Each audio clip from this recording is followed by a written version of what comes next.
You know, I was at Wave 3 TV this morning, and they asked me who was going to be there, and I'm telling the people, and then I said, Paws with Purpose. They went, Paws with Purpose? I couldn't say another word about Youth Alert from then on. That's all they wanted to talk about. And do you have pictures yet? They're showing pictures of the dogs. Did you see that this morning? It's unbelievable. So, I mean, you know, we're always looking for prevention. We're always looking for new ways, and there's a lot of evidence that animals, horses in Lexington, dogs, therapy dogs, service dogs, help chill people out. It's a prevention aspect. So now I'm going to turn you over to Paws with Purpose.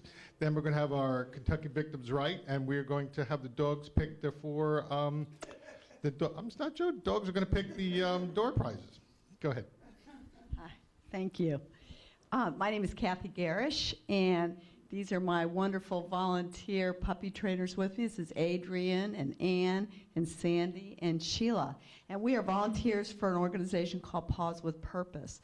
And what we do is our organization is dedicated to providing assistance dogs to people with disabilities. Disabilities meaning people in wheelchairs, people with balance problems. We provide them to children with autism, high-level autism. Not to be confused with guide dogs. That's a whole different avenue. We start training our dogs at about 8 weeks old, and it takes approximately 2 years to train these dogs. You know, we have to not only teach them how to behave, but then we teach them high-level skills. So after they're done being trained, they can get the water bottle out of the refrigerator, get the clothes out of the dryer, and retrieve objects. That is their biggest thing because they're going to be going to people with disabilities. Our dogs are used in 3 different ways. They either become full access service dogs, which means that they work out in the community with their recipient. They have access rights to every place. They assist their person in opening doors, making transactions like say at the bank or at Kroger, giving them their debit card, whatever.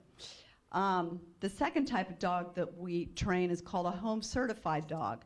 That dog goes in the home of people that they don't have full access rights, but they still serve as a service dog within the home. So they'll still retrieve objects, pull the laundry basket, get the phone in the case of an emergency, but they don't have access rights.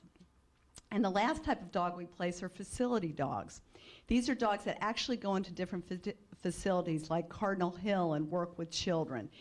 We have one that's at Fraser that also assists in physical, occupational, speech therapy. And we have a dog at Our Lady of Peace that assists in therapy type things. So we have different uses for our dogs. And the reason is because these dogs, not all of them make it, and all of them have different skills. Only about 40% of these dogs will actually make it because they have to be so perfect. They can't growl, they can't have fear issues, they have to be confident, they have to be focused. And unless they are all these things, they can't have access rights. Now, sometimes if a dog's going to be released, then they might do well, maybe in somebody's home, just servicing them. Or maybe other dogs are just better with children and in the therapy realm, and they'll end up more in a facility type situation. But I think what is the most unique about our program is that we partner with Kentucky Correctional Institute for Women. So our dogs live at the prison all week long. And then as volunteer puppy raisers, we are paired with one of the inmates that is training the dog. So we will go out to the institution, say on a Friday, and pick up our dog, and we will work on the things that the inmates have worked on during the week out in the community. We've been with this program for about 10 years when this program first started at KCIW, and it has been unremarkable to see the changes that have happened in these inmates as a result of this program. Now, it's not easy for these inmates to get in the program. They have to be on the honor system. They have to have no crimes committed against children or animals, duh. But most of them are in for long-term crimes, and a lot of them are violent. They could, for murder, robbery, that sort of thing. They have to go through a vigorous application process. They have to be trained, and then they have to partner up with another inmate handler, become an alternate, and learn all the ropes that the regular inmate handlers do. They have to be on their best behavior. If they have one write-up, most of the time they are eliminated from the program. You know, it's interesting, when we first started this program, how these inmates, you know, at the beginning, I watched them be more motherly towards these dogs. They would carry them everywhere. Even when they were 6 months old, they were carrying these dogs. They were treating them almost like children until they finally started to learn, okay, this is a dog that I'm taking care of at this point. I have watched this program evolve where these inmates started out being very self-centered, making it all about themselves. And now if you watch this program, these inmates work together in a teamwork kind of situation. They train each other's dogs, and they are thinking up front on the type of person that their dog might be going to. One time we did a simulation out at the prison, and we went out there, we had the inmates simulate what it would be like to have a disability. So we tied their legs up, taking their legs away, or maybe one arm, put them in wheelchairs, so that they would really have to feel what it was like to have a disability. Not only did it make them really good trainers, you know, as far as the skills they would have to teach these dogs, but it also taught them the empathetic part of the situation, how it must feel being disabled, you know, and what it must feel like being helpless. You know, a lot of these inmates are in there for some type of violent crime, and this is their chance to get back to the community, but it also teaches them that piece of what it is to kind of be the victim. So this program really has been very powerful in all respects. So what we thought we would do is give you a little demonstration of what these dogs can do. And I'll tell you what, I'm speaking for myself. I don't know what I would do without my inmate handler. These handlers are amazing with the things that they can teach these dogs to do. Very innovative, and I don't know. I bet you girls feel the same way. So who wants to get up and give a demonstration? Okay, Ann? Oh, let me loose. Do you want to tell about some of the things that you're going to do? What? Wait a minute. Tell them I'm going to put her up. Tell them. What are you going to do? Put her down. Oh, okay. All right. You know, it's easy to teach these guys to get the water bottle out of the fridge, but it's not easy to have them have good manners. So we have to really make sure they can do downs and make sure they come when they're called and walk nice.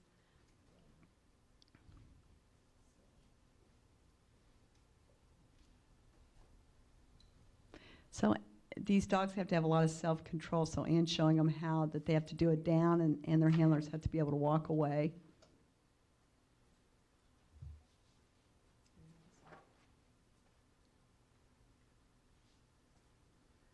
These dogs can't be distracted by other dogs that might come up, by children, anything else. They have to stay focused on their person. You can see wherever I go, she watches.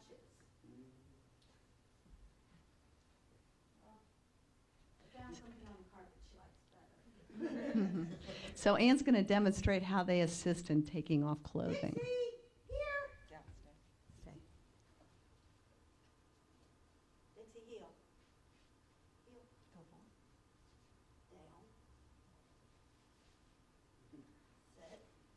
Dixie, tug. Tug. Tug. Come on. Yes. Tug.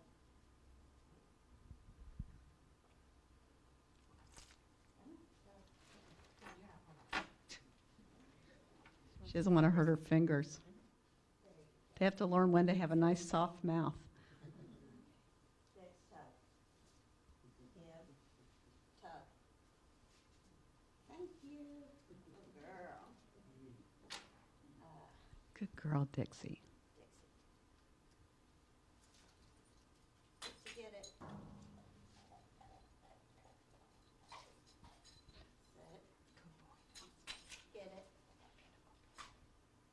So as you can see, she's retrieving her keys.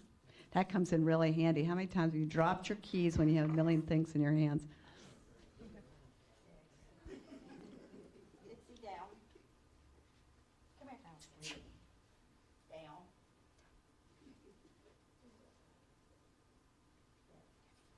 Good girl.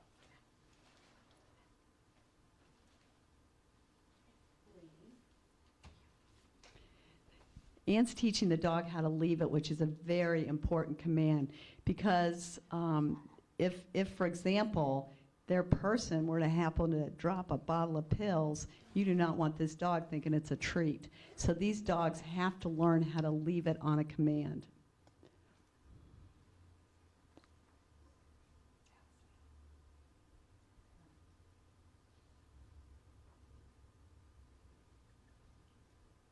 So Ann just dropped a bunch of dog food down, and Dixie was able to refrain from taking it. Or my dog over here is drooling to death. Small treats on carpet do not mix well. Dixie, give it. Make sure I didn't leave anything behind. Dix, get it. Thank you. Okay. Now, one thing that they really have to be able to do is hold objects Dix. and not mouth them, because they carry packages. That's a big thing that they do. They have to go and retrieve, like I said, the phone, so they have to be able to hold things in their teeth without moving it. Sit. Give. Thank you. Okay. All right. Thank you. Sometimes it's helpful. Dix. Thank you. Dixie, get it. Come on. Good girl. So, it's very nice. Anything we drop, they can pick up. Come here, girl. Come on. All right. Do either one of you want to? No? You know, it was interesting. I had to be the commencement speaker at the dog graduation at KCIW. Now, how would you like to put that on your resume? And I talked about, you know, these inmates do such a great job. It'd be so great to have a teenage program in there where they could train our teenagers. And I had this idea that we could drop our teenagers off there on Friday, and the inmates, they could put a leash on them and train them, you know, reinforce them when they're good and distract them when they're doing something inappropriate. And then we would just come back and pick them up on Friday, and we could have these kids trained in 2 years. They could be working, they could be servicing others. And I just thought that might be a great idea, but we'll see. Maybe that's down. But, you know, all joking aside, you know, there is a lot of similarities between training dogs and training our children. You know, you have to be consistent.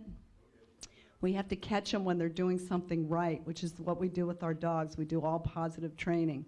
We try to distract them when they're doing something inappropriate.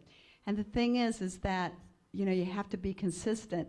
And it was funny, when I was sitting up there, I was looking at one of these handouts, and I could put the word dog in here when you were talking about the encouragement log, where, you know, get the child's attention. Well, we have to get the dog's attention. We have to be specific. We have to keep it simple and keep our criticisms down.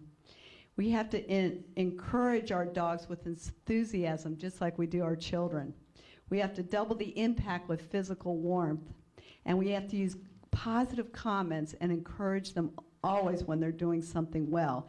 Because just like teenagers, dogs and teenagers are very similar in that they're very relationship, and they like to get attention, whether it's negative or positive.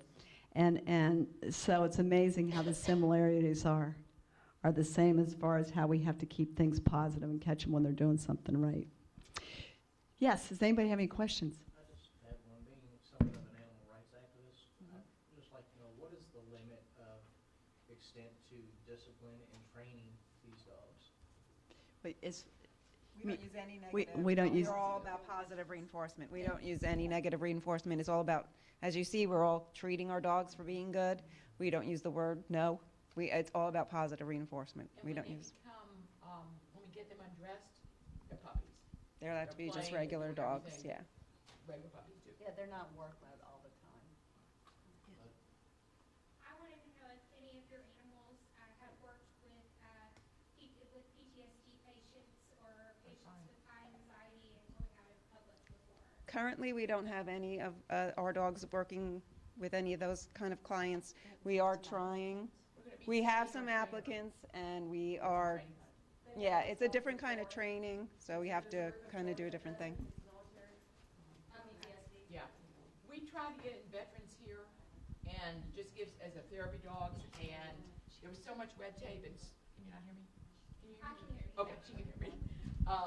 There was so much government layers that we got, you know, the handlers got fingerprinted, trained, and then because of whatever with the government, it didn't work. So we are trying, we are sending our trainer to 2 conferences purposely to focus on autism and PTSD. I just know a lot of people that are within my group that would be very helpful for with going out in public. So I was just wondering if that was on the board for you. It's something in the future for us right now. We're primarily a mobility disability group. Okay. There's a great book called Remember Tuesday, or something about Tuesday, and Tuesday's a dog, and it talks about a Army person who came out and how he got the dog and confidence. So we read the book.